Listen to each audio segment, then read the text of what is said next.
The room smelled of oil and arrogance. In the center of the factory floor, an expensive engine sat silent. The company's latest pride, dead before its grand unveiling. Workers stood in nervous clusters, whispering. The boss, Mr. Dalton, with his polished shoes and smug grin, turned to the janitor's daughter, the one he'd caught standing too close. You, he sneered. You think you can fix a prototype worth more than your father's yearly wage? Lila's hands trembled, but her eyes didn't flinch. If you'd just let me try, sir. I think I know what's wrong, Dalton laughed. Loudly, cruelly, and everyone else followed. Before I tell you what happened next, tell me in the comments where you were watching from. I love knowing who is listening. Lila worked nights sweeping the factory floor beside her father, Henry, the janitor who'd given his life to the company. Every evening, when the machines went silent, she'd sit near the old motors and sketch diagrams in her worn-out notebook.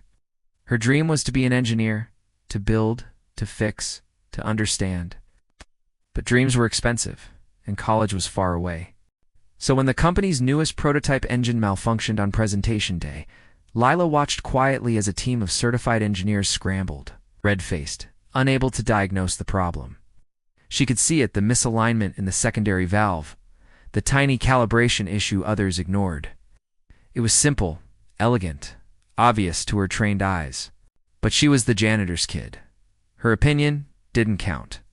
Still, when Dalton mocked her father for raising an audience instead of a worker, something inside her snapped. She stepped forward, voice trembling but clear. It's not the ignition. The issue's in the fuel compression ratio. You're overloading it. Laughter filled the air again. Dalton crossed his arms. You hear that, gentlemen? The janitor's girl just solved what our best engineers couldn't? Her father tugged at her sleeve, whispering urgently, Lila, please, let it go. But she couldn't. Not anymore. Minutes later, the CEO arrived, a woman named Ms. Rowan, graceful and sharp-eyed, unaware of the tension simmering beneath the laughter. What's the delay? She asked. Investors are waiting. Dalton gestured toward Lila with a mocking smile. Apparently our janitor's daughter thinks she can fix it. The CEO's brow lifted slightly. Is that true? Lila hesitated, then nodded. Yes, ma'am. If I'm wrong, I'll leave quietly. A long silence followed. Then Rowan spoke softly, then let her try. Dalton's jaw tightened, but he stepped aside. By all means. The air grew thick as Lila walked to the engine. Every eye watched, expecting her to fail. She ran her hand gently along the cold metal, tracing its lines as though greeting an old friend. Her mind moved faster than her hands, analyzing, remembering. Her father's whispered lessons about torque, her late nights studying blueprints she couldn't afford to print, the countless times she'd fixed discarded machines from the scrap bin, adjusted a valve, tightened a bolt, realigned the pressure flow manually. Sweat glistened at her temple as silence fell heavy in the room. Finally, she turned the ignition key. A low hum, then a roar.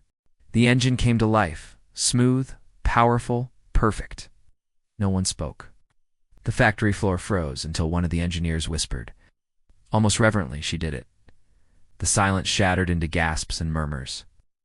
Henry stared at his daughter with tears pooling in his tired eyes. That's my girl, he whispered. Dalton's smirk vanished, replaced by a tight, angry smile. Beginner's luck, he muttered, but his hands were trembling. Ms. Rowan approached slowly. Tell me, Lila, she said, voice calm but curious. How did you know what was wrong? Lila explained, humble and clear, showing the faulty calibration data she'd noticed days earlier while sweeping. The crowd listened, stunned, and as she spoke, Rowan's expression darkened. You said you noticed this before the test? Rowan asked. Lila nodded. Yes, ma'am. I even wrote it down on the maintenance log, but it was erased. Rowan's gaze snapped to Dalton. Erased? The color drained from his face. I must have missed, but Lila wasn't done. She reached into her pocket and pulled out a small piece of paper, a copy of the log she'd demade for herself. The timestamp matched the day Dalton had approved the prototype's test launch. A ripple of realization moved through the crowd. The malfunction hadn't been a random failure. It had been covered up. Dalton's voice cracked under pressure. You're lying. That's fake. but Ms. Rowan had already checked the signature his own. The truth hung heavy in the air. Dalton had authorized the faulty engine's release to meet investor deadlines, risking millions and countless jobs. He'd hoped no one would notice, especially not a janitor's daughter. The CEO turned to security. "Escort Mr. Dalton out, effective immediately." Gasps erupted, then applause, hesitant at first, then thunderous. Lila stood frozen, still holding her father's hand, tears now streaming freely.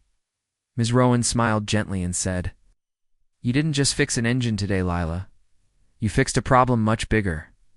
Weeks later, Lila received a letter, embossed with the company's seal.